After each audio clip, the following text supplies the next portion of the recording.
Restez avec nous, D'accord.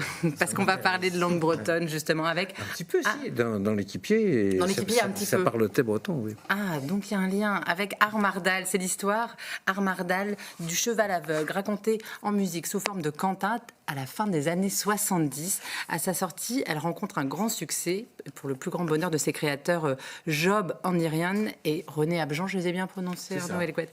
40 ans plus tard, vous, Arnaud Elegouette, vous relancez ce projet avec plus d'une centaine de chanteurs et de musiciens, une symphonie qui fait l'objet d'un livre CD sorti cet automne. Avant d'en parler, on écoute un extrait.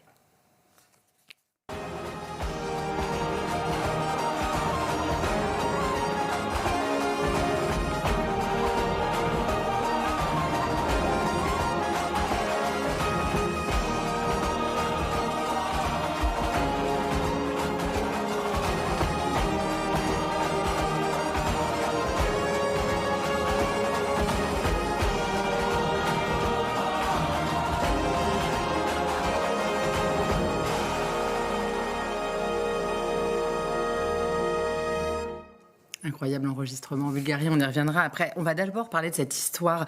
Il y est question de délaisser ses traditions, son identité. On est là dans une œuvre engagée, Arnaud.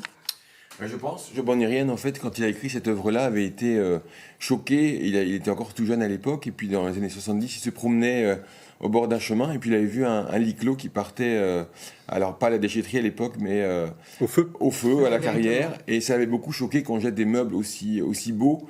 Et emblématique d'une culture bretonne. Emblématique en plus, et qu'on va les remplacer à tout prix par du formica, et des choses vraiment très impersonnelles. Et c'est ça qui était la base de l'écriture de ce texte-là, qui a effectivement, comme vous disiez, eu beaucoup de succès par la suite. Alors justement, en quoi ces paroles, en quoi cette histoire, elle résonne encore aujourd'hui? Pourquoi elles sont encore d'actualité? Peut-être que les choses n'ont pas beaucoup changé malgré tout depuis 40 ans. La langue bretonne n'est toujours pas sauvée, la culture non plus. Et puis ce qui est vrai pour la langue bretonne et la culture bretonne l'est tout autant pour les autres 6000 langues du monde. Certaines d'entre elles sont en grosse difficulté aussi, ce qui donne un petit peu une portée universelle à ce qu'a écrit Job Anirian il y a 40 ans et qui reste donc, comme vous disiez, toujours d'actualité aujourd'hui, hélas, un petit peu peut-être. Est-ce que cette menace qui pèse sur la pérennité finalement de ce patrimoine culturel, finalement, elle ne suscite pas non plus un peu de la créativité ? Comme cette histoire que vous venez de nous raconter. Oui, sans doute indirectement. C'est vrai que peut-être que si le breton avait été davantage soutenu, j'aurais jamais été éditeur et je me serais contenté de lire ou d'écouter ce genre de musique à mes enfants. Mais le fait est que c'est pas vraiment le cas et qu'il n'y a pas beaucoup d'œuvres en langue bretonne, hélas. Donc c'est un petit peu comme ça qu'est née cette aventure de réenregistrer cette œuvre qui m'avait beaucoup marqué quand j'étais enfant. J'avais 7 ans et j'avais été l'écouter avec grand plaisir. J'y allais pas forcément de gaieté de cœur, mais j'étais retourné. Ça m'a beaucoup marqué, vraiment beaucoup.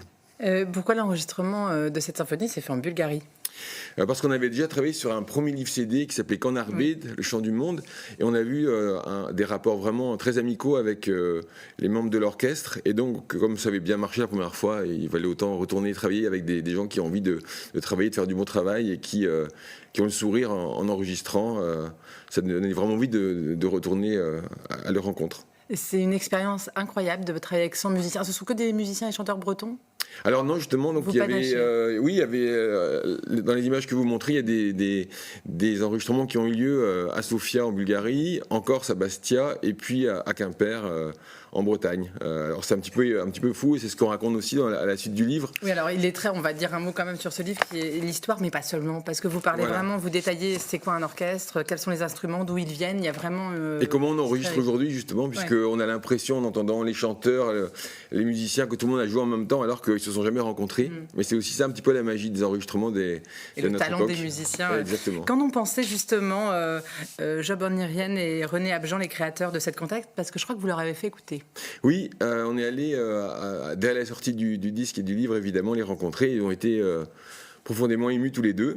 On était un petit peu satisfaits quand même aussi de savoir que ça leur plaisait, parce que ça aurait été un petit peu triste que le but ne soit pas atteint si eux n'aimaient pas la version, parce qu'elle est sensiblement différente de la première, puisqu'à l'origine c'était écrit pour des harpes, des cornemuses, des bombardes, un chœur.